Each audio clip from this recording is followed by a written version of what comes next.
The call came in just after sunrise, the kind of call that made even the most experienced dispatcher sit up a little straighter. The voice on the other end was frantic, barely coherent, choked with panic. "My wife and daughter are gone! There's blood in our bed! Please, please, send someone!" The dispatcher worked quickly, calming the man down just enough to get details. His name was Michael Blagg. His wife, Jennifer, and their 6-year-old daughter, Abby, were missing. There was no sign of them, only a bed soaked in blood. Within minutes, the Grand Junction police were en route. Outside, the Colorado morning was still and quiet. Another ordinary day beginning in the small suburban community. But inside the Blagg home, the world had shifted into something dark and unrecognizable. The first officers stepped into a home that looked, at first glance, perfectly normal. The house was neat, everything in place. But when they moved deeper inside, they found the bedroom. The bed where Michael and Jennifer had slept just hours before was now stained with a deep, dark pool of blood. The sight made even the most seasoned officers pause. There were no signs of a break-in, no forced entry, no shattered glass, no overturned furniture. It wasn't the scene of a violent struggle. It was something else entirely. The officers checked the rest of the house. Jennifer's purse sat on the kitchen counter, untouched. Her car was still in the driveway. Her phone was in the bedroom, right where she would have left it for the night. In Abby's room, her favorite stuffed animal rested on the pillow, waiting for a child who wasn't coming back. Michael Blagg sat on the couch, his hands gripping his knees, shaking his head. When detectives asked what had happened, his story was simple. The night before had been like any other. He came home from work, had dinner with Jennifer and Abby, spent the evening together, then went to bed. He had woken up early, ready for work, only to find that Jennifer and Abby were gone. And then he had seen the blood. His voice cracked as he spoke. Jennifer would never leave without telling him. She wouldn't take Abby and disappear. Something terrible had happened, something he couldn't understand. The officers believed him. But as they moved through the house, questions were already forming. If Jennifer had been attacked here, where was her body, and where was Abby? Jennifer Blagg was well known in the neighborhood. People spoke of her as kind, devoted to her family, always involved in Abby's school and their church. She had no enemies, no reason to run. Yet in the days before she vanished, something about her had changed. Friends noticed she had been quieter, more withdrawn. When asked if everything was okay, she had hesitated, then brushed it off. She never shared what was on her mind. Now it was too late to ask. Michael Blagg was known as a responsible man, a devoted father, a provider. He worked for a manufacturing company and took his role as a husband and father seriously. He was deeply religious, strict about discipline, and structured in how he ran his household. To those who knew them, the Blaggs seemed like the perfect family. And yet something had gone terribly wrong. As the officers began their preliminary search, the unsettling reality set in. This wasn't a simple disappearance. It was something far worse. By the time detectives arrived, the case had already taken on an eerie weight. A missing wife and child, a home with no signs of forced entry, and a bed soaked in blood. Something had happened in that house, and the search for Jennifer and Abby Blagg was just beginning. The morning air outside the Blagg home remained still, the kind of silence that blankets a town before the weight of something terrible truly settles in. But inside, that silence was shattered by the harsh murmurs of officers relaying orders, the hum of radios, and the slow, methodical movements of investigators who knew, almost instinctively, that what they were looking at was not just a simple missing persons case. Detectives scanned the bedroom with scrutinizing eyes. The bed, the epicenter of whatever had happened, was eerily undisturbed except for the blood. A deep, almost black stain that spread across the sheets and seeped into the mattress. It wasn't splattered wildly, not the kind of blood pattern one might expect from a struggle. Instead, it was pooled, absorbed, indicating that Jennifer had been lying there when she was injured. Yet there was nothing else. No footprints leading away, no streaks of blood trailing through the house. If she had been taken from this room, then someone had done it carefully. Someone had known what they were doing. One officer kneeled beside the bed, carefully examining the carpet beneath it. The floor looked clean, too clean. He pressed his gloved fingers against the fibers, and under the soft lighting, he saw it. A faint smear, something that had been wiped but not completely erased. Someone had tried to clean up. The presence of blood was always a sign of violence, but the absence of Jennifer's body left investigators with a disturbing thought. If she had been injured or worse, and if she hadn't left on her own, then someone had taken the time to remove her. Where was she now? And where was Abby? Detectives moved through the rest of the house with a new sense of urgency. The kitchen was spotless. Jennifer's purse was still there, untouched. The refrigerator was neatly stocked. In the living room, picture frames of the Blagg family lined the walls. A home filled with memories of a life that, on the surface, looked perfect. In Abby's bedroom, her tiny bed was still made. A few stuffed animals sat lined up against the headboard, a small bookshelf neatly organized. A sense of stillness lingered, the kind that only happens when a child's routine has been suddenly and violently interrupted. There were no signs that Abby had been grabbed in a rush. No scattered toys, no overturned furniture. She was simply gone. Outside, officers canvassed the neighborhood, knocking on doors, asking questions. No one had seen or heard anything unusual during the night. No unfamiliar vehicles, no strangers lurking, no sounds of distress coming from the house. That only left one possibility. Whoever had done this was someone Jennifer knew. Someone Abby wouldn't have screamed for. Michael Blagg sat at the kitchen table, his hands clenched together, his face pale. He answered every question, his voice strained but steady. He repeated the same story. He had gone to bed like any other night. Jennifer had been next to him, Abby in her room. When he woke up, they were gone, and he had found the blood. That was all he knew. Detectives noted the way he spoke. Calm, measured, but strangely detached. Michael was the only person inside the house that night. If something had happened to Jennifer and Abby, how had he slept through it? More officers arrived, setting up a command center down the street. What had begun as a routine missing persons case was quickly shifting into something far more serious. Jennifer and Abby weren't just missing. They had vanished under circumstances that pointed to something far more sinister. Detectives pressed Michael for more details about the previous night. He mentioned nothing out of the ordinary. He came home from work, they ate dinner, watched some television, went to bed. But something didn't add up. One detective asked Michael about his routine, what time he usually left for work. He answered quickly. He always woke up early, usually before Jennifer and Abby. He left the house between 6 a.m. and 6:30 a.m., giving him enough time to get to work. Yet when they checked the 911 call log, the timestamp showed something interesting. Michael had called police just after 7 a.m., nearly an hour later than he usually left. Why had he stayed home longer that morning? And why hadn't he noticed the blood immediately? Michael hesitated, then answered, I didn't turn on the bedroom light right away. I just assumed they had gone out somewhere. I didn't notice the blood until I really looked. It wasn't a crime to react differently in moments of crisis, but investigators knew that shock looked different from deception. They started looking into the couple's history. By all appearances, Jennifer and Michael had a stable marriage, but some whispers had surfaced in recent months. Friends of Jennifer had noticed a change in her. She had seemed more withdrawn, less cheerful. She had stopped calling some of them as frequently. One close friend mentioned that Jennifer had hinted at something troubling her, but she never revealed what it was. In cases like these, investigators knew that if something had been wrong behind closed doors, the victim's closest friends and family would often see glimpses of it before the world did. They needed to dig deeper. By midday, the police had issued a statewide bulletin for Jennifer and Abby. News spread quickly. Local reporters arrived, eager for details, but investigators held back. This case was moving in a dangerous direction. They needed answers before speculation took over. Back at the house, a forensic team worked through every inch, using specialized equipment to detect evidence that wasn't visible to the naked eye.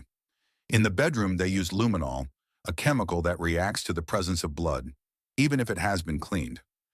As the lights dimmed and the luminol was sprayed, a faint glow appeared in places that should have been clean.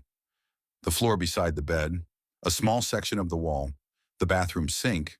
Someone had attempted to erase what had happened in that house, and that meant someone knew exactly what had happened to Jennifer and Abby Blagg. As the forensic team worked inside the Blagg home, the gravity of the situation became clearer with every passing hour. The house itself was quiet, eerily so, But the tension thickened as investigators uncovered more troubling details. This was no ordinary missing persons case. This was something darker, more methodical. The signs were subtle, but they pointed to one undeniable conclusion. Someone had tried to erase the evidence of whatever had happened in that house. The luminol tests had revealed faint traces of blood in places it shouldn't have been. Small, nearly invisible streaks along the base of the bed frame, a faint smear on the carpet leading toward the bathroom, tiny droplets near the sink. To the naked eye, the room appeared clean, but beneath that surface was a different story. Someone had attempted to wash it away, but forensic science had a way of uncovering the truth. The realization was chilling. Whoever had done this had taken their time. They hadn't acted in a blind rage. They had been careful, deliberate, and methodical. It wasn't just an act of violence. It was a cover-up. Yet despite these discoveries, there was still no sign of Jennifer or Abby. No bodies, no witnesses, no clear explanation. It was as if they had vanished into thin air, but the evidence suggested otherwise. Outside, investigators expanded their search radius. Officers combed through the surrounding neighborhoods, questioning residents, looking for anything unusual that might have happened in the hours leading up to Michael's call to 911. But no one had seen anything out of the ordinary. No loud noises, no unusual vehicles, no strangers lurking around the house. It was unsettling. Cases like this didn't just happen without a trace. As investigators pieced together the timeline, inconsistencies in Michael Blagg's statements became more apparent. He claimed that everything had been normal the night before. He went to bed, Jennifer was beside him, Abby was in her room, and the house was quiet. Yet for someone who had woken up to an empty home and a blood-soaked bed, his reaction had been restrained. The first responders had noted it. His voice was panicked over the phone. But in person, his demeanor had been different. There had been no frantic search of the house, no desperate calls to family or friends asking if Jennifer had gone to them. Just the 911 call. Psychologists often spoke about how grief and trauma affected people differently, but seasoned investigators knew the patterns. Panic, fear, anger, those were natural responses to an unexpected tragedy. But a controlled, almost rehearsed retelling of events? That raised flags. And then there was the delay in calling 911. Michael claimed he woke up and immediately saw the blood, but the call wasn't made until nearly an hour after he normally left for work. That missing time, what had he been doing? Investigators pressed him on this. He hesitated before responding, saying that he had been confused, that he checked the house first, tried to understand what was happening. It was a reasonable enough explanation, except that his house showed no signs of an extensive search. Nothing was out of place. The sheets on the bed were still neatly arranged around the bloodstain. It was almost as if he had discovered the scene and simply sat with it before deciding to make the call. By now, detectives had learned more about Jennifer's life leading up to her disappearance. Friends had described her as a devoted mother, a loving wife. But lately, she had seemed different. She had stopped reaching out as much. Her usual warmth had dimmed. She had confided in one friend that she was dealing with something stressful, something she wasn't ready to talk about yet. That was just weeks before she disappeared. Investigators needed more. They turned to Michael's work, questioning his colleagues, searching for any signs of strain in his personal life. That was when they found the first real crack in his story. Michael Blagg was known to be a meticulous worker, reliable, a man who followed a strict routine. But recently something had changed. His supervisor revealed that he had been reprimanded at work just weeks before Jennifer vanished. The reason? He had been caught looking at inappropriate material on his company computer. It had been enough of a violation that he was nearly fired over it. His colleagues had noticed the change too. Michael, who had once been composed and controlled, had seemed anxious, agitated. One coworker even recalled seeing him sitting alone in his car during breaks, staring into the distance. It was a small detail, but important. If Michael was hiding something, was it connected to Jennifer's disappearance? The pieces weren't fitting together just yet, but detectives knew they were getting closer. By the time the day ended, the evidence pointed to one undeniable fact. This was no random disappearance. Something had happened to Jennifer and Abby inside that house, and someone had gone to great lengths to cover it up. The next step was clear.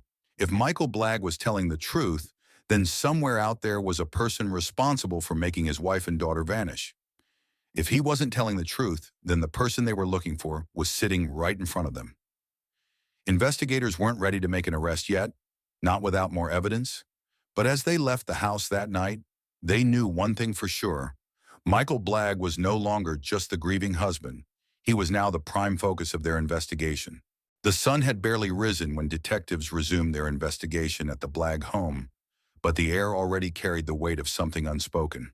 The house was no longer just a family's residence. It had become a crime scene, a place where something dark and irreversible had occurred. It was methodically organized yet hollow, as if every object inside had lost its meaning the moment Jennifer and Abby disappeared.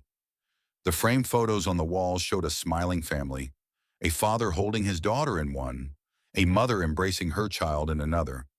Yet the people in those images no longer existed as they had before.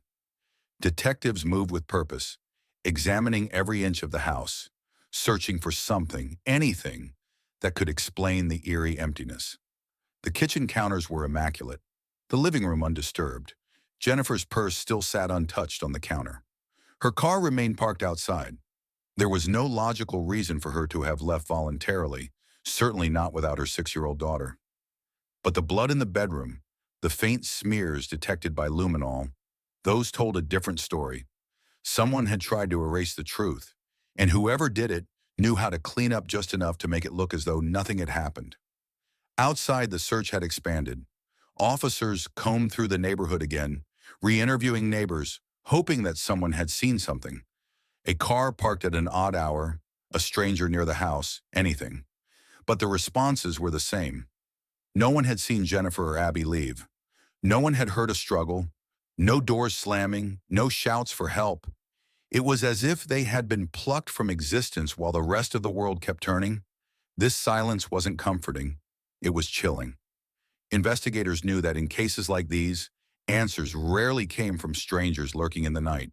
The person responsible was almost always someone the victims knew, someone close, someone who had access, and that narrowed the focus of their investigation considerably. Michael Blagg remained cooperative. He answered questions, repeated his version of events, but his demeanor continued to stand out. He was sorrowful, yet composed, grieving, yet oddly controlled. He didn't display the frantic desperation of a husband and father whose entire world had just collapsed overnight. He hadn't begged the officers to tear apart the town looking for his wife and child. He simply told them his story and waited. The investigation turned toward Jennifer's personal life. Friends were questioned. Family members were contacted. What was she like in the weeks leading up to her disappearance? Had she mentioned any fears? Had she been acting differently? The answers formed a pattern, one that painted a vastly different picture than the smiling photos inside the house. Jennifer had been troubled. She hadn't said much, but she had said enough. To one friend, she had confided that something was wrong, though she wouldn't say what. To another, she had mentioned stress at home. To a third, she had seemed distracted, almost distant, as if something was weighing on her mind. She had stopped engaging in the casual, carefree conversations she once enjoyed. And in the days before she vanished, her behavior had grown even more withdrawn. It wasn't just emotional distance. She had been making changes, subtle but significant ones. She had started looking into financial matters more closely. She had made phone calls to people she hadn't spoken to in a while. There were hints, small, scattered, that she had been preparing for something, or fearing something. Investigators knew they had to go deeper. They obtained Jennifer's phone records, going through her call history, her messages. Among the usual contacts, friends, family, one number stood out.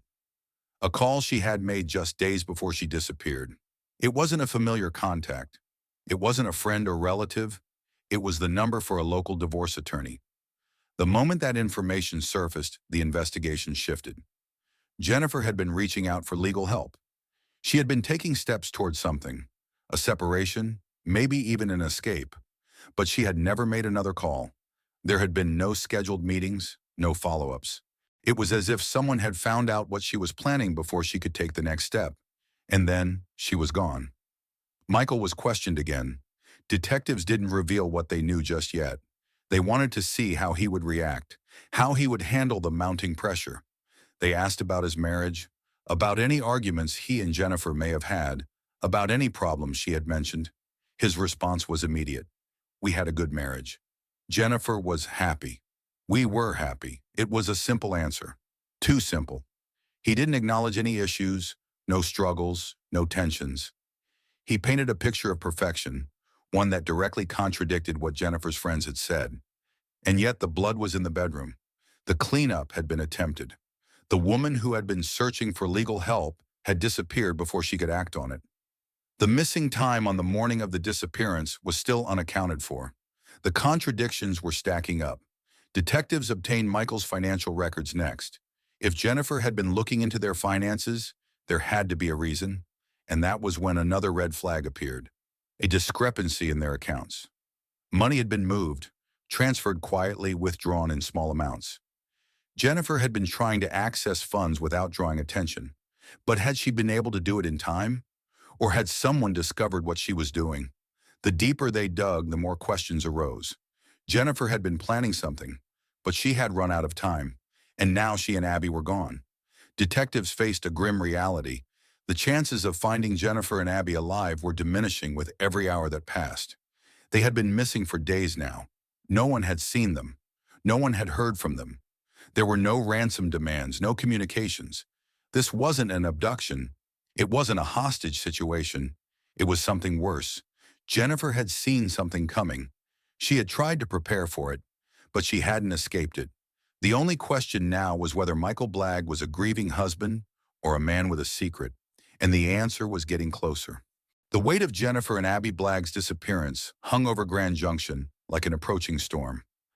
Days had passed, and despite exhaustive searches, media attention, and growing public concern, there were no confirmed sightings, no ransom demands, no cryptic messages suggesting they had left on their own. The town, once a quiet and unremarkable place, was now the center of a disturbing mystery, one that refused to offer up easy answers. Inside the investigation's command center, detectives reviewed their mounting evidence with fresh eyes. The forensic team's discoveries inside the house, the luminol-revealed blood, the attempted cleanup, the inconsistencies in Michael's timeline, had all pointed to one terrifying conclusion. Whatever had happened to Jennifer and Abby had occurred within the home. But without bodies, without clear signs of what had taken place beyond the bloodstains, they were still missing a critical piece of the puzzle. Investigators had seen cases like this before. Missing persons, suspicious circumstances, an absence of physical proof. They knew that without a breakthrough, this could easily become one of those cases that remained unresolved, an open wound in the town's history. That wasn't an option. Determined to leave no stone unturned, the forensic team went back into the Blagg home. They had already analyzed the most obvious locations: the bedroom, the bathroom, the hallway, but they needed to go deeper. Crime scenes often yielded their secrets in unexpected places, and seasoned investigators knew to look beyond the surface. They started with the drains. It was standard procedure in homicide cases, even when no bodies had been found. A person trying to clean up a crime scene might wipe down surfaces, might even replace furniture. But water carried its own history. Even the most thorough attempts at disposal couldn't erase microscopic evidence. Inside the master bathroom, technicians ran chemical tests on the sink and bathtub. Luminol revealed what the naked eye couldn't: small, diluted traces of blood around the drain, mixed with streaks of cleaning solution. Someone had washed something away. Not long after, another discovery: a single, tiny piece of fabric caught in the base of the sink drain. It was pale, fibrous, too small to identify immediately, but enough to raise questions. Had Jennifer or Abby been injured in that bathroom? Had someone tried to clean away the aftermath? With these new findings, detectives doubled down. They called in specialized units, requesting cadaver dogs to sweep not just the house, but the surrounding property. If human decomposition had occurred anywhere nearby, the dogs would detect it. Michael Blagg had remained cooperative throughout the investigation, answering questions, staying in his home, keeping his routine as normal as possible. But detectives had been watching him closely, and something about his behavior gnawed at them. He grieved, but not in the way they expected. There was no visible breakdown, no moments of uncontrolled emotion, no desperate public pleas for his family's return. Instead, he was eerily composed, answering only what was asked of him, offering no theories, no speculation, nothing that suggested he was desperately searching for explanations. When they asked about the blood in the bedroom, he seemed almost rehearsed in his response. I have no idea how it got there. Maybe someone broke in. Maybe Jennifer was hurt. The statements lacked conviction, lacked the natural panic they expected from a man in his situation. So they pushed harder. They asked about his movements in the hours before he called 911. Michael hesitated. He repeated that he had woken up, seen the blood, checked the house, then called for help. But the details didn't align. A forensic examination of his truck showed something strange. The driver's seat had been moved, shifted in a way that suggested someone shorter than Michael had driven it recently. That was odd, because Jennifer rarely drove his truck. It was also unusually clean, more so than expected for a vehicle he used regularly.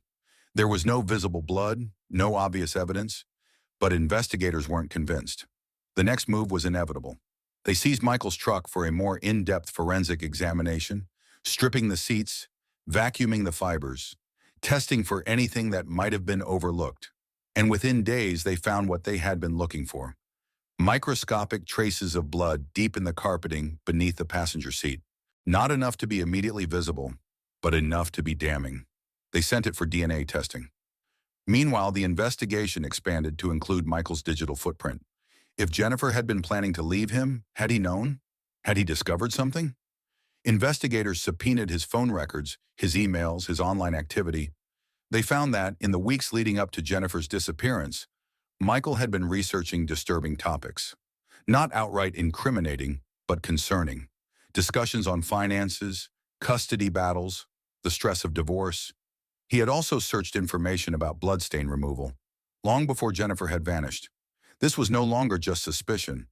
The evidence was beginning to form a story one detectives had seen too many times before: a husband with control issues, a wife who may have been trying to leave, and a disappearance that no longer looked like a mystery. It looked like a cover-up. Then the DNA results came back. The blood found in Michael's truck was Jennifer's. It was the break investigators needed. Still, there was one haunting, unresolved question.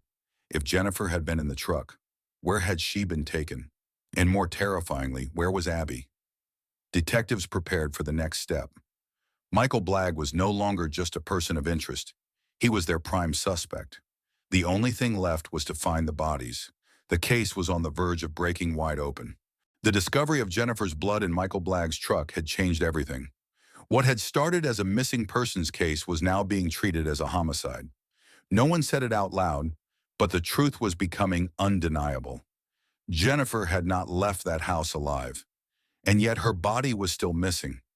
Even more chilling, there was no trace of Abby. The absence of her remains, the complete lack of evidence regarding her whereabouts, was haunting. Had she been taken somewhere else? Had she suffered the same fate as her mother?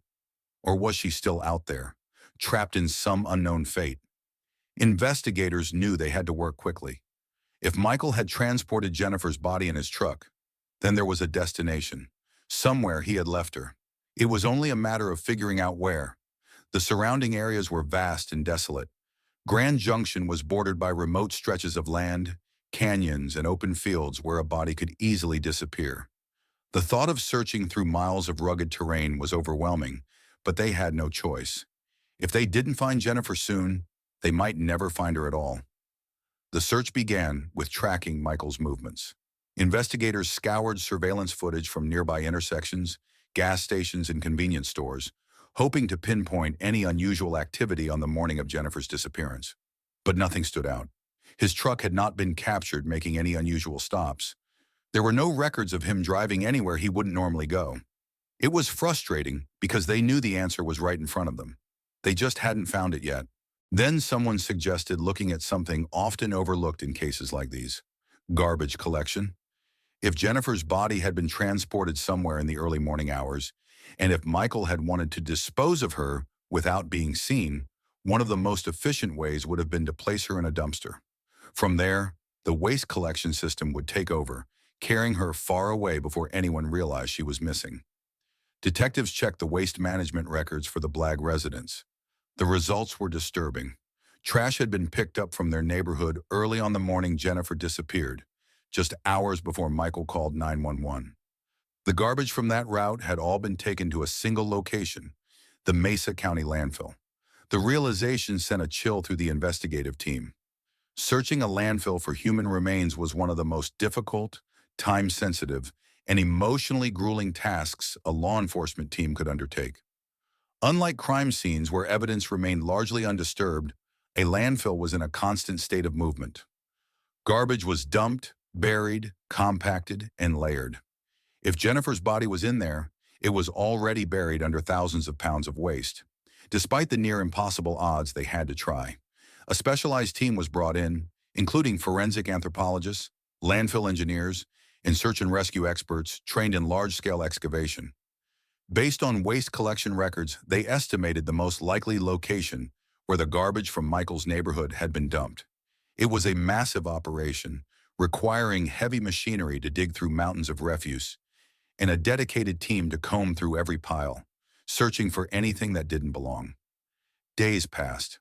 The work was slow, exhausting, and at times seemed hopeless. But they couldn't stop. Every shovelful of waste, every blackened garbage bag open, could bring them one step closer to the truth. 17 days into the search, just as exhaustion threatened to overtake the team, an officer flagged the lead detective down. They had found something. It was a garbage bag, red and black, an unusual color, not the standard white or black most households used.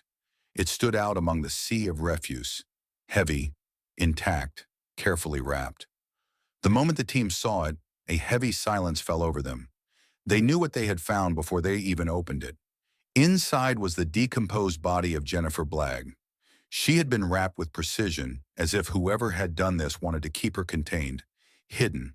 But there was no hiding what had been done to her. The autopsy confirmed the cause of death: a single gunshot wound, directly to the left eye. A close-range execution, no signs of a struggle, no defensive wounds. It had been swift, calculated, cold. Jennifer had been killed in her own home. Her body had been discarded like trash. The discovery shook the team to their core. But there was still one problem. Abby wasn't with her. There were no signs of the little girl in the landfill. No remains, no clothing, no toys, no strands of her golden hair. Nothing. The implications were terrifying. Had Abby been killed elsewhere? Was she still alive? Had she suffered a different fate entirely? The lack of evidence raised more questions than it answered. If Jennifer had been executed and thrown away, why hadn't the same been done to Abby? As forensic teams worked on Jennifer's remains, investigators shifted their focus back to Michael. He was still maintaining his innocence, but the walls were closing in. They confronted him with the evidence. The blood in his truck, the garbage records, the discovery of Jennifer's body. They watched his reaction carefully, looking for signs of a crack in his story. But Michael didn't break. He listened. He acknowledged what they had found. And then he simply said, "I don't know what happened to her." It was the wrong answer. The only answer they weren't willing to accept. The forensic team determined that Jennifer had likely been killed in her bed while she slept.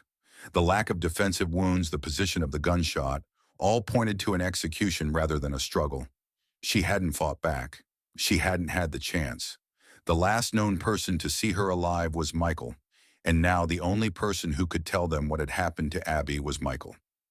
The search for the little girl continued, but as each day passed, hope dwindled. If Jennifer had been discarded like this, what chance did Abby have?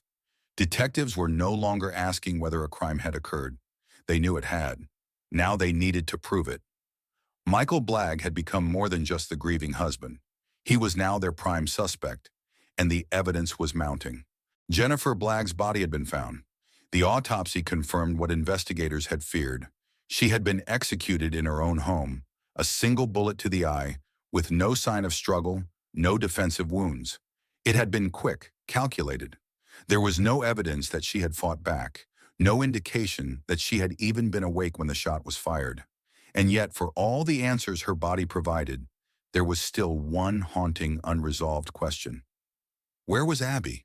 Detectives had spent weeks combing through the landfill, sifting through layer after layer of refuse, but there was no sign of the 6-year-old girl. If Michael Blagg had killed his wife and disposed of her in this way, why had he not done the same with his daughter?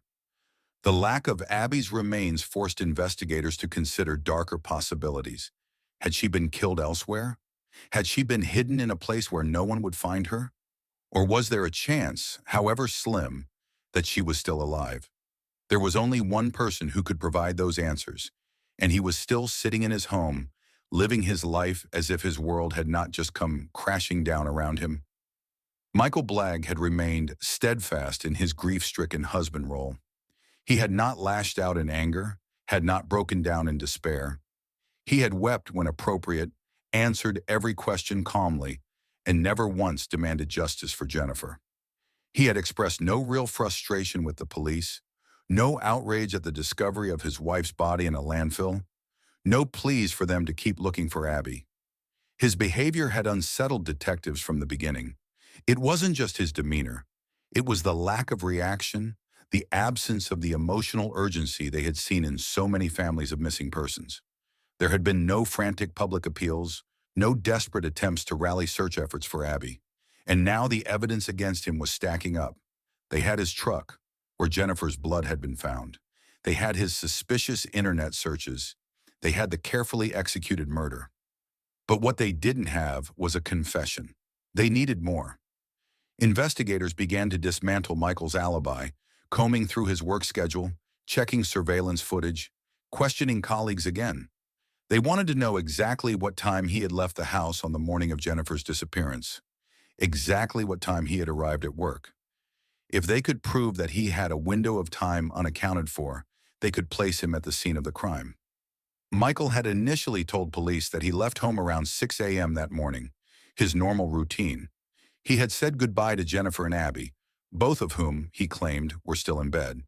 He had then driven to work, arriving sometime around 6:30 a.m., but security footage from his workplace told a different story. Michael's truck did not arrive in the parking lot at 6:30 a.m. It didn't arrive at all until 7:10 a.m. That was a full 40 minutes missing from his morning.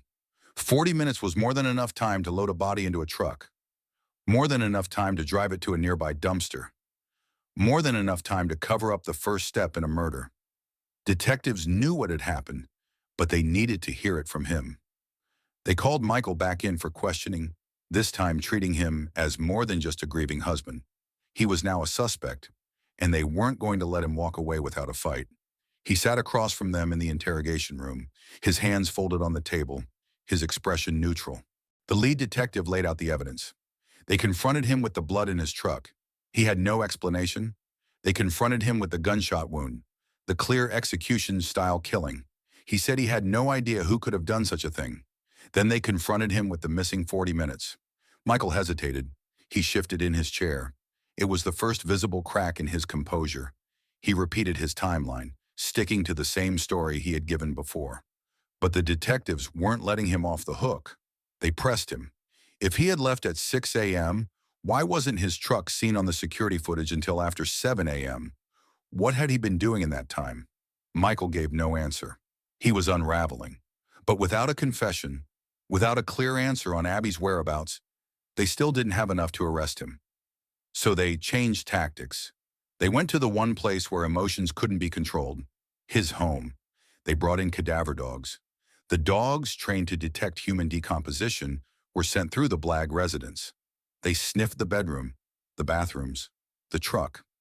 And then, as they moved into the garage, something happened. The dogs alerted, a scent, faint but present, the unmistakable odor of human remains. The same scent was detected in the back of Michael's truck. The implications were horrifying. Jennifer had been in that garage after her death. She had been loaded into the truck, and she had been transported away. The pressure was now unbearable. The evidence was too much to ignore. Detectives prepared for the next step. Michael Blagg wasn't just a person of interest anymore. He was about to be charged with murder, but there was still one question that haunted them. Where was Abby? And did Michael Blagg hold the key to finding her? The weight of the evidence against Michael Blagg was undeniable. Investigators had spent months piecing together the details, unraveling a carefully constructed facade of a devoted husband and father. They had his truck, where Jennifer's blood had been found. They had cadaver dogs alerting to the scent of human remains in both his garage and the vehicle. They had his missing 40 minutes, an unaccounted-for window of time that aligned perfectly with when Jennifer's body had likely been transported and discarded. But there was still one piece missing, a dark, looming shadow that prevented full closure. Abby was still gone. The silence surrounding her fate was deafening. Despite the landfill search, despite the extensive investigation, there was no trace of the 6-year-old girl. No remains, no belongings, no indication of where she had gone after that night. It was as if she had been erased from existence. For detectives, the decision to arrest Michael Blagg was clear. They didn't need Abby's body to move forward. The evidence of Jennifer's murder was enough.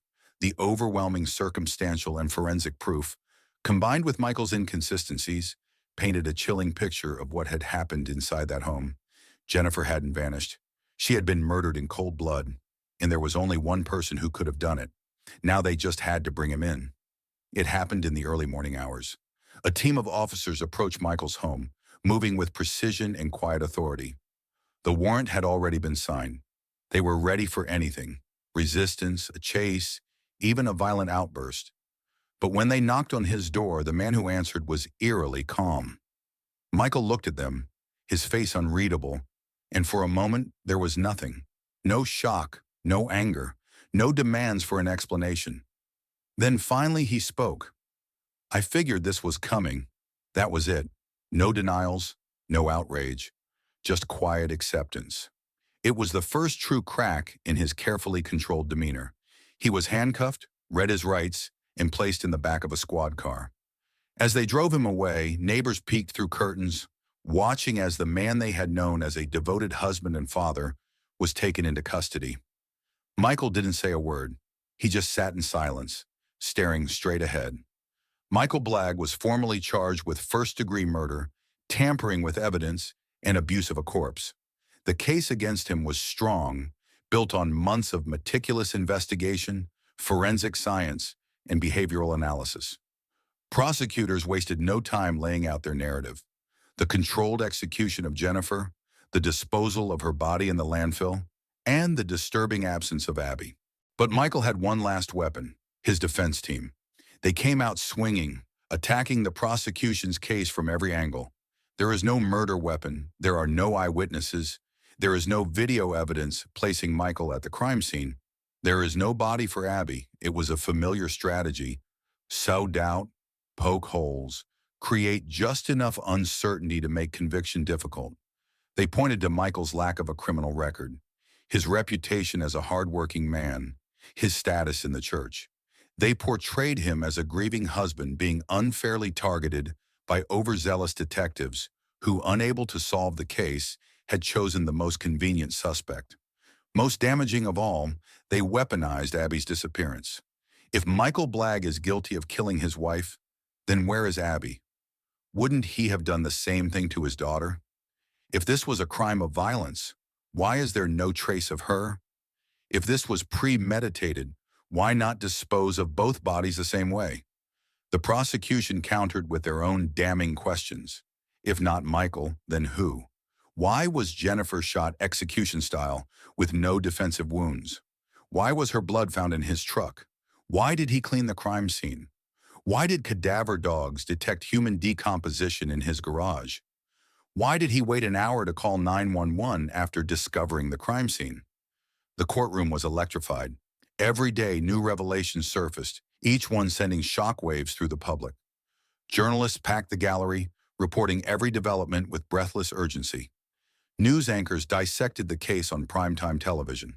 The trial became a national spectacle, and then came the testimony that sealed Michael Blagg's fate. A forensic expert took the stand, explaining in painstaking detail how Jennifer's body had been cleaned up, transported, and discarded. The bullet trajectory, the blood evidence, the signs of a cover-up, it all pointed to one conclusion. Jennifer had been killed while she slept. She hadn't even had a chance to wake up. A single shot, a controlled act. Not rage, not a struggle, a decision. And there was only one person in that house who could have done it. The jury listened. The weight of that statement hung heavy in the air. And then the verdict came. Guilty. Michael Blagg was sentenced to life in prison without the possibility of parole. The courtroom erupted. Justice for Jennifer, but no justice for Abby. Even with a conviction, the case wasn't fully closed. The disappearance of Abby Blagg remained an open wound, a question that haunted everyone involved. If Michael had murdered Jennifer, then what had he done with his daughter? Theories swirled. Had he killed her the same night and hidden her body in a place they would never find? Had he given her to someone, entrusting her to a person he believed could raise her away from the eyes of the law? Had he killed her elsewhere, disposing of her in a way that ensured no trace would ever surface? Michael never confessed. He refused to say a word about Abby. Even behind bars, he held on to that one final secret. Her disappearance became one of the most enduring mysteries of the case, a question that might never be answered. Jennifer had been found. Michael had been convicted, but Abby was still out there, and no one knew where. The courtroom had emptied. The echoes of the trial still lingered, whispered about in hushed tones by those who had followed every twist and turn. The verdict had been delivered. Michael Blagg, once a respected husband and father, was now a convicted murderer, sentenced to spend the rest of his life behind bars. The justice system had spoken. The weight of the evidence, undeniable. Jennifer Blagg's story had been given an ending, one of tragedy, but also of justice. And yet, despite the conviction, despite the sense of closure for one part of this case, there was something unfinished, something unresolved that no verdict could fix. Abby Blagg was still missing. As the years passed, her absence became a ghost that haunted the case. Investigators, even those who had long retired, could not shake the unease of an incomplete resolution. The public, who had once been consumed by the sensational nature of the trial, slowly turned their attention to new stories, new tragedies. But for those closest to the case, the mystery of Abby lingered like a wound that refused to heal. The question remained: where was she? Theories surrounded her disappearance. Some believed Michael had ended Abby's life the same night he killed Jennifer, disposing of her in a way that ensured no trace would ever be found. Others clung to the idea that perhaps, against all odds, Abby had been spared, given to someone who could raise her in secret. There was no evidence to support this theory, but there was also no evidence to disprove it. She had simply vanished, leaving behind nothing but questions. Despite multiple searches, appeals to the public, and continued media coverage, no new leads ever emerged. The landfill had been combed extensively, detectives had scoured every plausible location, and yet nothing. Not a single piece of clothing, not a bone, not a sign that she had ever left that house alive. The absence of her remains was as chilling as the discovery of her mother's body. Michael never spoke about Abby, never gave in to the pressure of law enforcement's repeated inquiries. From the moment of his arrest to his sentencing and beyond, he refused to acknowledge what had happened to her. He denied harming her, denied knowing where she was, denied any involvement. Whether it was an act of defiance, a final form of control, or the simple reality that there was no body to be found, no one would ever know. And so the mystery remained. Jennifer's family had fought for years to bring her justice, and in that sense they had succeeded. But their grief over Abby never faded. Every birthday that passed without her, every Christmas, every news cycle that briefly mentioned her name before fading away again, it all served as a reminder that some tragedies don't come with complete answers. There were lessons in this case, harsh ones. It had proven that evil could exist in places where it was least expected. The Blagg family, from the outside, had appeared to be the embodiment of a wholesome American household. A hard-working husband, a devoted wife, a cherished child.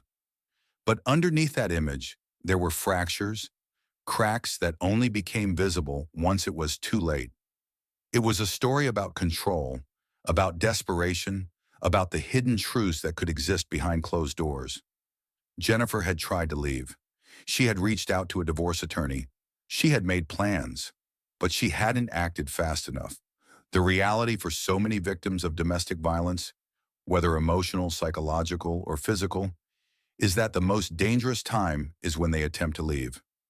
Jennifer had been on the precipice of breaking free, and that had sealed her fate. Michael's actions were not those of a man who lost control in a fit of passion. The execution-style killing, the methodical cleanup, the disposal of her body in a landfill, all of it pointed to planning. He hadn't snapped. He had decided. And that decision had taken everything from Jennifer, from Abby, and from the people who loved them. In the end, the justice system had worked. Michael had been caught, tried, and convicted. But justice is not the same as peace. Jennifer's family would never get her back. Abby's fate would remain an open wound, an eternal question mark in a case that should have been fully solved, but never was. And so, the case of Michael Blagg closed in the legal sense, but it remained unfinished in the only way that truly mattered. A mother was found, but a daughter was not.